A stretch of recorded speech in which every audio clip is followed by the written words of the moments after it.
کریم صلی اللہ علیہ وآلہ وسلم صرف نماز پڑھوانے نہیں آئے تھے، صرف روزہ رکھوانے نہیں آئے تھے، اس ظلم اور جبر کے دور میں، بیٹیوں کو زندہ دفن کرنے کے دور میں اللہ کے رسول نے اپنی بیٹی کی عظمت بتائی، اور صرف اپنی بیٹی کی عظمت عملی طور پہ کر کے تو دکھائی، اس کے ساتھ ہی ساتھ اللہ کے حبیب صلی اللہ علیہ وسلم نے جس گھر میں بیٹی پیدا ہوتی ہے اس گھر کی عظمت کو بھی اجاگر کیا۔ یہ میں نے بطور تمہید کا، اللہ قرآن میں فرماتا ہے اللہ رب العزت کو سارے زمین اور آسمان کی بادشاہی زیبا ہے، اور وہ جسے چاہتا ہے بیٹیاں دیتا ہے اور جسے چاہتا ہے بیٹے دیتا ہے۔ بیٹے بھی اللہ ہی دیتا ہے اور بیٹیاں بھی اللہ ہی دیتا ہے، لیکن اللہ تبارک و تعالیٰ نے پہلے بیٹیوں کا ذکر کیا۔ اللہ جسے چاہتا ہے، لوگ کہتے ہیں اسلام میں بیٹی کی عظمت کیا ہے، میں کہتا ہوں خدا کی قسم قرآن جو ہے پہلے بیٹے کے تذکرے سے پہلے بیٹی کا تذکرہ کرتا ہے۔ میرے آقا صلی اللہ علیہ وسلم کے پیارے دیوانوں، آپ اندازہ تو فرمائیں، اللہ جسے چاہتا ہے بیٹیاں دیتا ہے اور جسے چاہتا ہے بیٹے دیتا ہے۔ اب آپ دیکھیں بہت ساری خواتین یہاں موجود ہیں، مائیں اور بہنیں یہاں موجود ہیں، بیٹی کی پیدائش پر باپ سے زیادہ تکلیف ماں کو بھی ہوتی ہے، ماں کا بھی منہ اتر جاتا ہے، ماں کا بھی چہرہ اتر جاتا ہے، او ہو پہلے تو بیٹی تھی اب یہ بیٹی کہاں سے آ گئی، دوسری تو تھی تیسری کہاں سے آ گئی۔ میں کہتا ہوں میری بہن، اگر تیری پیدائش کے موقع پر تیرے ماں باپ بھی یہ کرتے تو تیرا کیا حال ہوتا؟ تو بھی تو بیٹی ہی ہے نا۔ اگر تو 50 سال کی ہو جائے، 70 سال کی ہو جائے، تو کچھ بھی کہلائے، مگر اصل تو پہلے تو بیٹی ہے کسی کی، تیرے ماں باپ کے لیے تو بیٹی ہے۔ اس لیے بیٹی سے چڑھنے والوں، بیٹی سے نفرت کرنے والوں، بیٹی کو بوجھ سمجھنے والوں، بیٹی کو معاذ اللہ اپنے لیے آر سمجھنے والوں، بیٹی اللہ کی رحمت ہے۔ مصطفیٰ کریم رؤوف الرحیم صلی اللہ علیہ وآلہ وسلم ایک مرتبہ ایک سفر پہ تشریف لے جا رہے ہیں، آقا کریم صلی اللہ علیہ وسلم کے ساتھ حضور کے صحابہ بھی موجود ہیں۔ آقا کریم صلی اللہ علیہ وآلہ وسلم نے اپنی صحبت میں بٹھا کر صحابہ کا وہ تزکیہ کیا تھا کہ اب صحابہ کرام بھی غیب کے پردے سے دیکھ لیا کرتے تھے، صحابہ کی نظروں پر سے بھی پردے غیب اٹھ چکے تھے، بعض مقامات پر وہ بھی اس کا مشاہدہ کر لیا کرتے تھے۔ آقا کریم رؤوف الرحیم صلی اللہ علیہ وسلم کے ساتھ صحابہ جا رہے ہیں، جاتے ہوئے صحابہ نے عرض کیا یا رسول اللہ صلی اللہ علیہ وسلم، ہمارے ماں باپ آپ پہ قربان، میرے آقا اس گھر سے نور چھن چھن کے نکل رہا ہے، یا رسول اللہ اس گھر سے نور چھن کے کیوں نکل رہا ہے؟ تو اللہ کے حبیب نے فرمایا، غیب داں نبی نے فرمایا، جا کے معلوم کرو یا تو اس گھر میں کسی یتیم کی پرورش ہو رہی ہوگی یا تو اس گھر میں بیٹی کی ولادت ہوئی ہوگی۔ آپ غور فرمائیں، جس گھر میں بیٹی کی ولادت ہوتی ہے اس گھر سے اللہ کا نور چھن کر کے نکلتا ہے۔ آپ غور کریں، یہ بیٹے کی ولادت پر نہیں ہے، بیٹا زیادہ سے زیادہ دنیا کی دولت کما کے دے سکتا ہے، بیٹا زیادہ سے زیادہ دنیا میں تمہارا نام بلند کر سکتا ہے، یقیناً بیٹے کی بھی اہمیت ہے، بیٹا زیادہ سے زیادہ تمہاری نسل کی بقا کا ذریعہ ہو سکتا ہے، لیکن رحمت خدا جس سے ملتی ہے اسے بیٹی کہتے ہیں، جنت کی بشارت جس سے ملتی ہے اسے بیٹی کہتے ہیں، مصطفیٰ جان رحمت کا قرب جس سے ملتا ہے اسے بیٹی کہتے ہیں۔ دنیا دار ممکن ہے اس کے نزدیک یہ اہمیت نہ ہو کہ نبی کا قرب ملتا ہے، جنت ملتی ہے، رحمت کی بشارت ملتی ہے، جنت کا مزدہ جافزہ ملتا ہے۔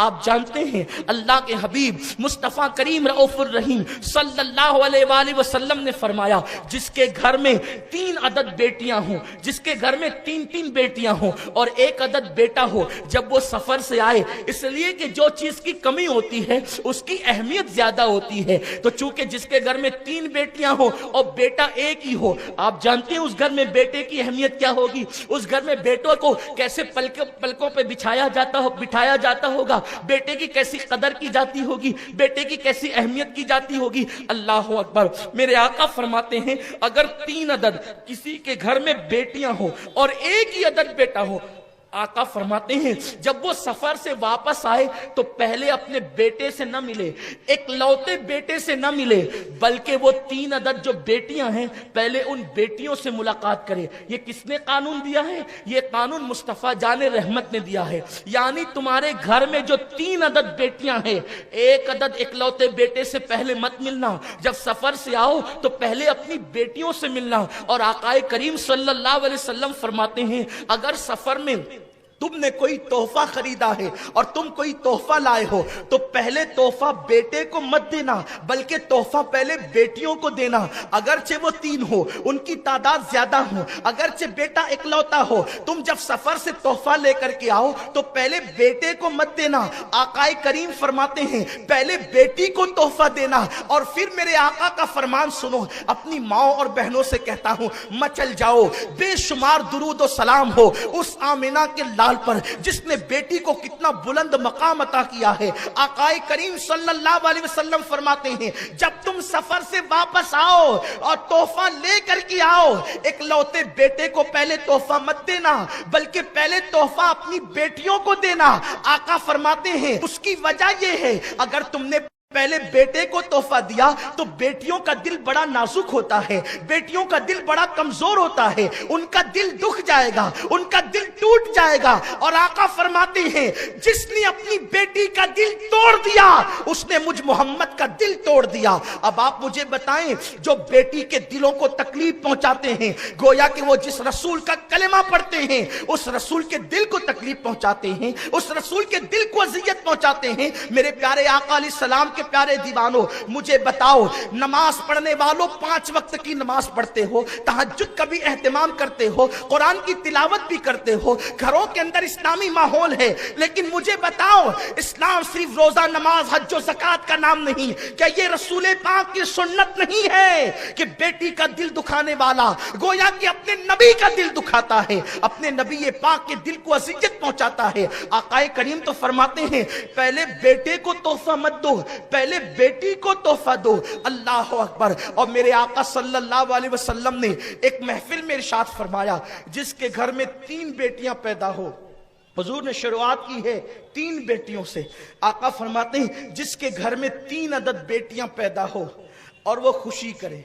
खुशी का मतलब ये कि दिल से, गली वालों को बताने के लिए नहीं, अंदर से जल रहे हैं और सामने से इजहार कर रहे हैं। मौलाना कह रहे थे बेटी पैदा होती तो जलेबी तकसीम होती है। मौलाना ये पहले की बात है, अब तो जलेबियां भी तकसीम नहीं, अब तो 3-4 दिन तक के बताया भी नहीं जाता कि पैदा क्या हुआ है। ये बहुत पुरानी बात हो गई। और अगर जलेबी भी तकसीम होती है तो इस खौफ से होती है कि चलो बांट दो वरना लोग कहेंगे बेटी अच्छी ना लगी। इसलिए नहीं कि बेटी की खुशी में, खुशी दिल की कैफियत का नाम है। जिसको इख्तियार नहीं है वो बेइख्तियार उछल पड़ती है और चेहरे खिल जाते हैं। वो जो बेइख्तियार चेहरे खिलते हैं ना, वो बेटियों की विलादत पर अब कहां है। अब तो जैसे बेटी की विलादत की खबर सुनते हैं तो सर चकराता है, आंखों में अंधेरा आता है। उसकी शादी कौन करेगा, दामाद कैसा होगा, ये कैसा होगा। नादान, तूने बेटी को जन्म दिया है, उसकी तकदीर को तूने जन्म नहीं दिया। तकदीर तो खुदा लिखता है। और सुन ले, ये दुनिया की मुसीबत भी हो तो वो 2 दिन की, अभी मैं उसका जायजा लूंगा, अभी आपको बताऊंगा बेटियों को मुसीबत होती है तो उस पर भी क्या है। अल्लाह के हबीब सल्लल्लाहु अलैहि वसल्लम फरमाते हैं 3 बेटियां जिसके घर में पैदा हो और वो खुशी करे, यानी गम नहीं करे, खुशी करे। आका फरमाते हैं फिर उनके अच्छे नाम रखे, उनकी अच्छी तरबियत करे, अच्छे नाम भी रखे, अच्छी तरबियत भी करे। बल्कि मुझे तो यहां तक लोगों ने बताया, यहां तक लोगों ने बताया कि जिस औरत को बेटियां ही पैदा होती है, शौहर उसको धमकी देता है कि तुझे सिर्फ बेटियां होती है, बेटा पैदा नहीं होता, इसलिए अब की बार बेटी पैदा हुई तो तलाक दे देंगे, इस तरह की धमकियां दी जाती। बल्कि जिस घर में जिस बहू को बेटियां होती है उन बहुओं को ताना दिया जाता है तू तो बेटी की मां है। लेकिन आपको एक बात मैं बता दूं, बेटे और बेटी मां की तरफ से नहीं होते, बल्कि औलाद जो मिलती है वो बाप की तकदीर से मिलती। तो जो लोग औरतों को ताना देते हैं ना कि तुझे बेटियां ही पैदा होती है, औरत का कोई कसूर नहीं है, ये तो मजहब है ना, मजहब है, मजहब की तालीम है। ये क्या तालीम है मजहब की? मजहब की तालीम ये है कि बाप की तकदीर से औलाद मिलती है, क्योंकि औलाद का ताल्लुक किससे है? बाप से, क्योंकि वो बाप की पुश्त में ना। ये मजहब है। साइंस भी ये कहती है कि औरत के अंदर जो औलाद की पैदाइश के मादे हैं वो दोनों एक से है, एक समझाने के लिए एक से। और मर्द के यहां एक्स और वाई दोनों है, तो जब एक्स से एक्स की मुलाकात होती है तो बेटा पैदा होता है, और जब एक्स से वाई की मुलाकात होती है तो बेटी पैदा होती है। ये साइंस कहती है।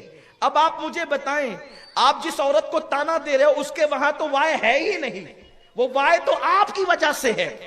तो आपको ताना उसको नहीं देना चाहिए, ताने का जिम्मेदार तो आप हो।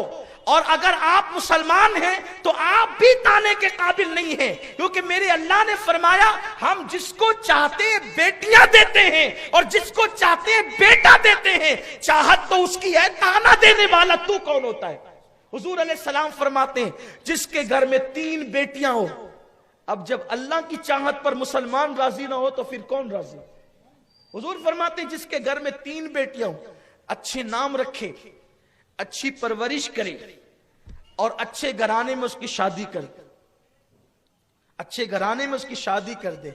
आका फरमाते हैं इस तरफ मेरी तरफ देख लें। अब आप, मेरे नबी ने मिंबर पे खड़े होकर फरमाया 3 बेटियों की परवरिश करे, अच्छे घराने में शादी कर दे, इस हाल में कि बेटियों का दिल न दुखा, इस हाल में कि बेटियों की अच्छी परवरिश की हो।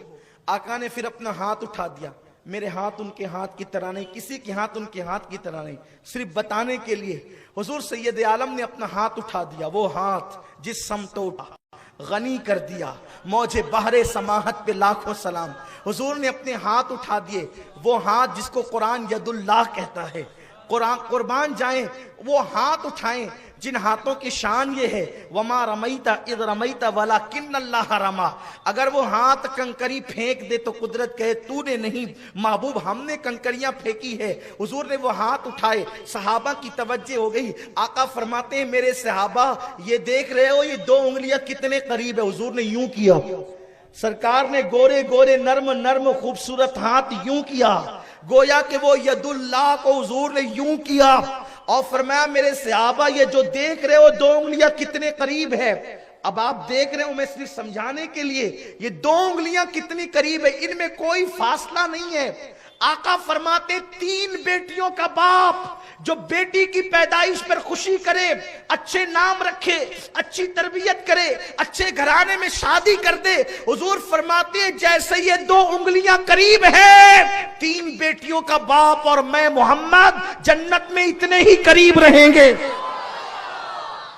नमाज पढ़ने पे सवाब की बशारत है, हज पढ़ने पे मगफिरत की बशारत है, बेटी की परवरिश करने पर यूं जन्नत में पड़ोस मिलने की बशारत है। हुजूर ने जो कह दिया हमारा ईमान है। खुदा की कसम, अगर आपको किसी डॉक्टर का पड़ोस मिल जाए, किसी सियासतदान का पड़ोस मिल जाए, आप कहते हैं अपने को टेंशन नहीं, इसलिए कि पड़ोस फुला का मिला है। खुदा की कसम दुनिया में नहीं बल्कि जन्नत में मालिक जन्नत का पड़ोस जिसको मिल जाए फिर उसकी शान क्या होगी और वो किस बुनियाद पे मिलेगा? हुजूर फरमाते इतने करीब होंगे, कुर्बान जाए इतने करीब होंगे। दुनिया का लालची तो शायद इसकी अहमियत महसूस करे ना करे, हुजूर का सच्चा गुलाम तो कहे अल्लाह बेटियों से घर भर दे। हैं? हुजूर का सच्चा गुलाम जिसने दीन पढ़ा हो और जो सच्चा मुसलमान हुआ हो, अब बताएं वो दुआ ना करेगा अल्लाह बेटी अता कर दे? सरकार ने फरमाया इतने करीब होगा। महफिल मौजूद थी, क्योंकि हर बंदे की यहां, हर खुशनसीब की यहां 3 बेटियां नहीं होती ना। मैं उसको खुशनसीब मानता हूं जिसके घर 3 बेटियां हैं। खुश हो जाओ, उन पे जुल्म नहीं करना, उनको बोझ नहीं समझना, उनको तकलीफ का जरिए। कहां से शादी होगी मौलाना? अरे नादान, जिसने पैदा किया वो इंतजाम भी करेगा। अल्लाह पे तवक्कुल तो कर, अल्लाह पे, मोमिन का तवक्कुल अल्लाह पे होता है, भरोसा अल्लाह पे होता है। लोग बहुत टेंशन में होते हैं और टेंशन इसलिए पैदा हुआ कि लोग लालची हो गए। अब शादियां मालदारों के यहां जल्दी होती है, गरीबों की बेटियों को कौन पूछता है? दीनदार लोग भी सोचते हैं कि जरा कोई मालदार घराना मिले। हालत ये है, कैफियत ये है। हर घर में 3 बेटियां नहीं होती। हुजूर ने फरमाया 3 बेटियों का बाप, उसकी परवरिश करने वाला और मैं इस तरह जन्नत में होंगे जैसे 2 उंगलियां करीब है। एक सहाबी के घर 2 बेटियां थी, खड़े होके कहते हैं मेरे आका मेरे माँ बाप आप पे कुर्बान, अगर किसी के घर 3 ना हो सकी बेटियां, 2 ही हो तो آقا فرماتے ہیں اس کی پرورش کرے تو وہ بھی میرے ساتھ اسی طرح جنت میں ہوگا۔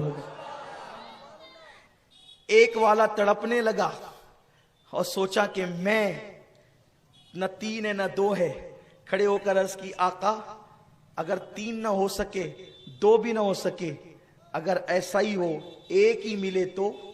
یعنی اس محفل کو حضور نے اس طرح رشک کی محفل بنا دیا کہ ایک والا 2 کی تمنا کرنے لگا اور 2 والا 3 کا متمنی ہو گیا۔ یعنی بیٹیوں کو اپنے ہاتھ سے دفن کرنے والے اب بیٹیوں کا مطالبہ کرنے لگے۔ یہی تو میرے نبی کا انقلاب ہے، یہی تو میرے رسول کا انقلاب ہے کہ کہاں وہ دور جس دور میں بیٹیوں کو دفن کیا جا رہا تھا، اور کہاں وہ دور مسجد نبوی کے صحن میں لوگ چپ کے کہہ رہے تھے اللہ 1 کیوں دیا، دوسری بھی دے دے۔ جو 2 والے تھے وہ کہتے تھے اللہ 2 کیوں، تیسری بھی دے دے۔ کون؟ جس نے اپنے ہاتھوں سے بیٹیاں دفن کی تھی۔ یہ انقلاب ہے مصطفیٰ کریم کا۔ حضور صرف مسجدوں کو آباد کرنے نہیں بلکہ بیٹیوں کی اہمیت بتانے بھی آئے تھے۔ ہم نے دین کا کچھ حصہ لیا، باقی دین چھوڑ دیا۔ یہ یہودیوں کا طریقہ ہے۔ دین مکمل یہ ہے جو حضور علیہ السلام لے کر آئے تھے۔ تو 2 والے کو جنت کی بشارت ملی تو ایک والے نے چپکے سے عرض کیا عبداللہ اور آمنہ کے لاڈلے، میرے ماں باپ تیرے ماں باپ پہ قربان اور میرے ماں باپ آپ کے قدموں پہ قربان۔ یا رسول اللہ جس کے یہاں 3 نہ ہو سکے 2 کو بشارت، جس کے یہاں 2 نہ ہو سکے آقا اگر کسی کو 1 ہی بیٹی ہو یا رسول اللہ تو اس کے لیے کیا ہے؟ میرے نبی کا دریائے کرم جوش میں تھا، فرمایا اگر کسی کے یہاں 2 نہ ہو سکے 3 نہ ہو سکے اور 1 ہی بیٹی ہو، 1 بیٹی کی پرورش پر بھی میں اس کو جنت کی بشارت دیتا ہوں، وہ میرے اتنے قریب ہوگا جیسے 2 انگلیاں آپس میں قریب ہے۔ حضور نے کس کو بشارت دی؟ بیٹے کے باپ کو نہیں، بیٹی کے باپ۔ آج تو اس کا سینہ تن جاتا ہے جو بیٹے کا بیٹا بھی دے تو خوش ہے، غم کی بات نہیں۔ بیٹے سے نسل چلتی ہے، بیٹے سے مشن چلتا ہے، بیٹا بھی ہونا چاہیے۔ لیکن آج ہم بیٹی کی فضیلت اس لیے بتا رہے ہیں کہ بیٹیاں بوجھ لگنے لگی۔